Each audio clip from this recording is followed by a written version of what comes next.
Rent Control Act 2011. ये इसका commencement date है 14 January 2016. This is Act number 19 of 2012. सबसे पहले इसका पर्पस जान लेते हैं. छत्तीसगढ़ रेंट कंट्रोल एक्ट का बहुत ही सीधा सा पर्पस है, दैट इज़ कि जितने भी मैटर्स है रेंट से रिलेटेड उन मैटर्स का एजुडिकेशन करना बाय अ ट्रिब्यूनल. से पहला ऑब्जेक्टिव ये हो गया कि मैटर्स का एजुडिकेशन करना. सेकंड ऑब्जेक्टिव है कि एकोमोडेशन का लीज को प्रमोट करना, एकोमोडेशन को लीज पे देना, इस लीज पे देने की एक्टिविटी को प्रमोट करना. और इसका थर्ड ऑब्जेक्टिव है कि लैंडलॉर्ड और टेनेंट के बीच का जो इंटरेस्ट है उन इंटरेस्ट को बैलेंस करना.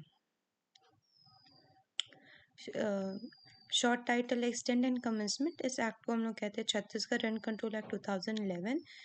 अब इसका जो हमारा कमेंसमेंट है that is been in parts.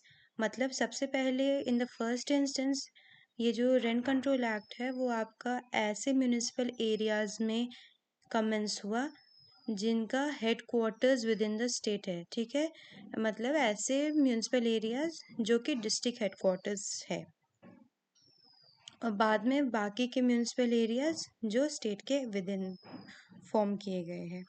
तो सबसे पहले डिस्ट्रिक्ट हेड क्वार्टर्स में ये लागू हुआ, उसके बाद बाकी के म्यूनिसिपल एरियाज़ में जो स्टेट गवर्नमेंट के अंदर है.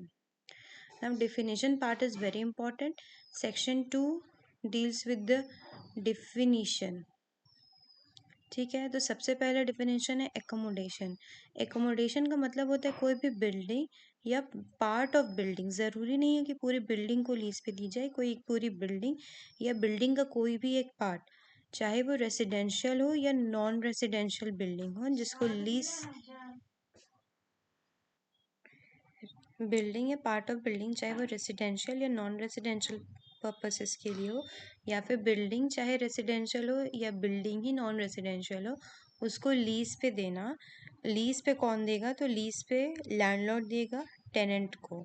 अब ये जो एकोमोडेशन में जब हम लोग पढ़ रहे हैं बिल्डिंग या पार्ट ऑफ बिल्डिंग में, तो ये पार्ट ऑफ बिल्डिंग में आपका open space, staircase, grounds, gardens, garage, ये सभी चीज़ें इंक्लूड होंगी. सिर्फ बिल्डिंग या पार्ट ऑफ बिल्डिंग लिखा हुआ रहेगा तो it will also include the open space, staircases, grounds, gardens, garage, और बाकी जितनी भी फैसिलिटीज़ या एम्यूनिटीज़ है जो एग्रीमेंट का पार्ट बन रही है, एक्सेप्ट वो ज़मीन या वो लैंड जो एग्रीकल्चर के लिए यूज़ हो रहा है, वो आप लेट आउट नहीं कर सकते थे. यहाँ पे लिखा हुआ land which is not being use for agriculture. तो land which is not being use for agriculture that can be the part of accommodation, but land जो कि एग्रीकल्चर के लिए यूज़ हो रहा है that will not be the part of accommodation. Second definition है हमारा एग्रीमेंट. एग्रीमेंट का मतलब होता है रिटन एग्रीमेंट जो एग्जीक्यूट किया जा रहा है लैंडलॉर्ड और टेनेंट के बीच में. डिस्ट्रिक्ट का मतलब होगा सेम जो कि हमारा छत्तीसगढ़ लैंड रेवेन्यू कोड 1959 में डिस्ट्रिक्ट का जो मीनिंग है वही सेम मीनिंग इस एक्ट के पर्पसेस के लिए भी यूज़ किया जाएगा. नेक्स्ट डिफिनीशन है हैबिचुअल ऑफेंडर का. हैबिचुअल ऑफेंडर का मतलब होता है कोई भी एक ऐसा टेनेंट जो 12 महीने के पीरियड में 3 या 3 से ज़्यादा बार जिसने अपना रेंट पे नहीं किया हो, या फिर जिसने अपना सारा ड्यूज लैंडलॉर्ड को ड्यू डेट पे पेमेंट नहीं किया हो, फुलफिल नहीं किया हो उनके एग्रीमेंट के अकॉर्डिंग. ठीक है, तो हैबिचुअल ऑफेंडर के लिए आपको 12 मंथ्स के पीरियड में एटलीस्ट 3 या उससे ज़्यादा बार अब फुल में अपना रेंट या सारे ड्यूज लैंडलॉर्ड को पे अगर कोई व्यक्ति नहीं करता है तो उसे हम हैबिचुअल ऑफेंडर कहेंगे. फिर लैंडलॉर्ड का मतलब होता है कोई भी ऐसा पर्सन जो टाइम टू टाइम रेंट को रिसीव कर रहा है या एंटाइटल्ड है रेंट रिसीव करने के लिए, या तो रेंट वो चाहे अपने बिहाफ पे ऑन हिज ओन अकाउंट खुद के लिए रेंट कलेक्ट करे, या फिर किसी थर्ड पर्सन के बिहाफ पे, या फिर किसी अदर पर्सन के बेनिफिट के लिए रेंट कलेक्ट करे, या फिर वो कोई भी ऐसा पर्सन जो एज अ ट्रस्टी, गार्जियन या रिसीवर रेंट कलेक्ट करता है तो उसे भी हम लोग लैंडलॉर्ड ही कहेंगे. ज़रूरी नहीं है कि उसे उस बिल्डिंग का ओनर ही होना पड़ेगा. अगर कोई व्यक्ति ओनर नहीं है और वो रेंट रिसीव करता है तो that will amount to landlord. तो लैंडलॉर्ड एक ऐसा व्यक्ति हो सकता है जो ट्रस्टी हो, गार्जियन हो या रिसीवर हो किसी अन्य व्यक्ति के लिए, या फिर कोई ऐसा व्यक्ति जो रेंट को रिसीव करता या जो एंटाइटल्ड होता रेंट को रिसीव करने के लिए, अगर वो सेड अकोमोडेशन टेनेंट को लेट आउट किया जाता। म्यूनिसिपल एरिया का मतलब होता है म्यूनिसिपल एरिया या फिर नगर पंचायत, जो कि डिफाइंड है हमारा म्यूनिसिपल कॉर्पोरेशन एक्ट 1956 में। नेक्स्ट डेफिनेशन है नोटिफिकेशन। नोटिफिकेशन का मतलब होता है रेलिवेंट नोटिफिकेशन गवर्नमेंट का, जो कि ऑफिशियल गेजेट में पब्लिश होता है।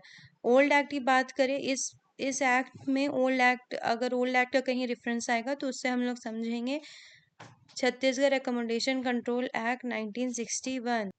नेक्स्ट डिफिनेशन है रेंट का। रेंट का मतलब होता है कोई भी ऐसा कंसिडरेशन जो पेबल बाय द टेनेंट होता है, मतलब कोई भी ऐसा कंसिडरेशन जो टेनेंट को पे करना है लैंडलॉर्ड को उस एकोमोडेशन के अगेंस्ट से, मतलब टेनेंट को अकोमोडेशन मिल रहा है उसके बदले में वो कंसिडरेशन पे करता है लैंडलॉर्ड को। नेक्स्ट है रेंट कंट्रोलर, जिसका मतलब होता है एक ऐसा ऑफिसर जो अपॉइंट किया गया है सेक्शन 7 के सबसेक्शन 1 में।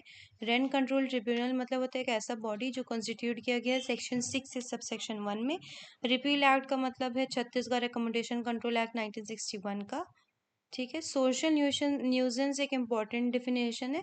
सोशल न्यूजेंस का मतलब होता है जब भी कोई टेनेंट फ्रीक्वेंटली यूज करता है अपने अकोमोडेशन को कोई ऐसा एक्ट कमिट करने के लिए जो एक्ट मेंशन है शेड्यूल 4 के सीरियल नंबर 10 में। शेड्यूल 4 के सीरियल नंबर 10 में अगर आप जाएंगे तो there are list of acts जो मेंशन है एज अ सोशल न्यूजेंस। अगर कोई टेनेंट उन सभी एक्ट्स को फ्रीक्वेंटली करता है और उन एक्ट्स को करने के लिए अपने उस एकोमोडेशन का यूज़ करता है तो it will amount to social nuisance. Next और लास्ट डिफिनेशन है हमारा टेनेंट का। This is an important definition.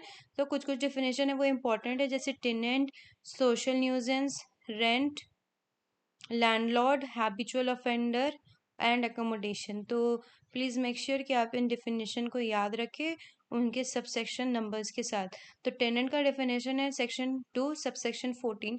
Tenant का मतलब होता है कोई भी ऐसा पर्सन जो खुद से या जिसके अकाउंट पे या जिसके बिहाफ पे रेंट पे किया जा रहा है। किस लिए रेंट पे किया जा रहा है? क्योंकि उसका एक कॉन्ट्रैक्ट है एक्सप्रेस या इम्प्लाइड कि वो रेंट पे करेगा उस अकोमोडेशन के बदले में अपने लैंडलॉर्ड को। ठीक है। तो for that agreement of that accommodation कि लैंडलॉर्ड उसे अकोमोडेशन दे रहा है जिसके बदले में टेनेंट या तो खुद से या टेनेंट के बिहाफ में कोई अदर पर्सन लैंडलॉर्ड को रेंट पे करेगा, तो उसे हम टेनेंट कहते हैं। अब टेनेंट में इंक्लूड होता है वो व्यक्ति भी जो टेनेंसी के टर्मिनेशन के बाद भी पोजेशन कंटिन्यू करता है। ठीक है। तो अगर आपका टेनेंसी का एग्रीमेंट टर्मिनेट हो चुका है उसके बाद भी अगर आप पोजेशन में कंटिन्यू कर रहे हैं then you will also be a tenant under this act.